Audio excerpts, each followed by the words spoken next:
بسم اللہ الرحمن الرحیم۔ السلام علیکم۔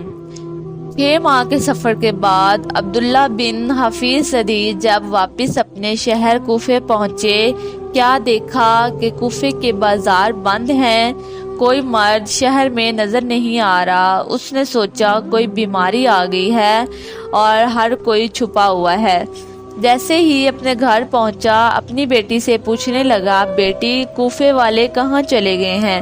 اس کی بیٹی کہنے لگی، بابا تھوڑے سے فاصلے پہ ایک بیابان ہے جس کو کرب و بلا کہتے ہیں، وہاں کسی باغی نے حکومت کے خلاف خروج کیا ہے اور یزید کا حکم ہے کہ جو شخص اس باغی کو قتل کرنے میدان میں نہیں آئے گا اس کا سر تن سے جدا کر دیا جائے گا۔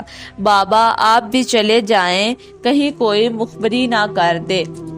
عبداللہ نے سوچا یہ کون باغی ہے جس کو مارنے کے لیے اس طرح سے لوگوں کو لے جایا جا رہا ہے۔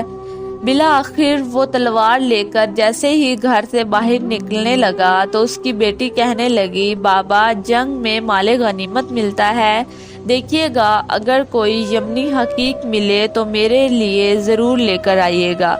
بس گھوڑے پر بیٹھ کر عبداللہ کربلا کی طرف روانہ ہوا تو عبداللہ کہتا ہے، جیسے ہی میں کرب و بلا پہنچا تو عصر کا وقت تھا، 10 محرم کا دن تھا۔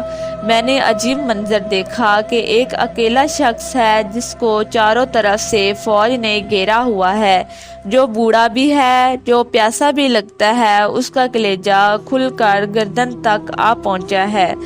اس کے جسم پر تیروں اور نیزوں کے زخم ہیں، لیکن کسی شخص میں اتنی ہمت نہیں ہے کہ اس کے قریب جا کے اس سے لڑ سکے۔ عبداللہ کہتا ہے، میں دیکھوں کہ جہاں وہ شخص گھوڑے کا منہ کرے فوجیں بھاگتی ہوئی نظر آ رہی ہیں۔ میں نے لشکر سے پوچھا، کون ہے جس سے سب اتنا ڈر رہے ہیں؟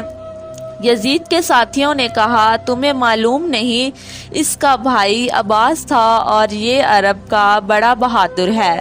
عبداللہ کہتا ہے، میں نے سمجھا اور سوچا شاید اس کو قتل کر دیں گے تو جنگ تمام ہو جائے گی۔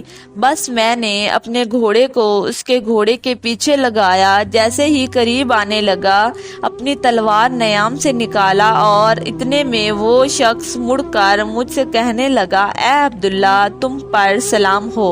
اور پھر اس شخص نے اپنے ہاتھوں سے ایک انگوٹھی اتاری اور کہا کہ لے جاؤ، اپنی بیٹی کو میری طرف سے یہ یمنی حقیق دینا اور یہ بتانا میں باغی نہیں بلکہ رسول اللہ کا نواسا ہوں اور بی بی فاطمہ الزہرا اور امام علی کا بیٹا ہوں۔ عبداللہ ہاتھ جوڑ کر کہتا ہے، اے میرے مولا مجھے معاف کیجیے گا، مجھے معلوم نہیں تھا، اب میں بھی آپ کے قدموں میں قربان ہوں گا۔ امام حسین علیہ السلام نے فرمایا، کہنے لگے، اے عبداللہ جاؤ، چلے جاؤ، تمہاری ضرورت یہاں نہیں بلکہ کوفے میں ہے، کیونکہ چند دن بعد میری بہنیں بیٹیاں قید ہو کر کوفہ میں آئیں گی، ان کو چادر کا ہدیہ دینا۔ اے عبداللہ جاؤ، چلے جاؤ، سلام ہو رسول اللہ صلی اللہ علیہ وآلہ وسلم کے خاندان پر، سلام ہو امام حسین علیہ السلام کی عظمت پر، سلام ہو ان بیبیوں پر جو اسلام کے لیے بے پردہ ہو کر کوفہ اور شام کے بازاروں میں پھرتی رہیں۔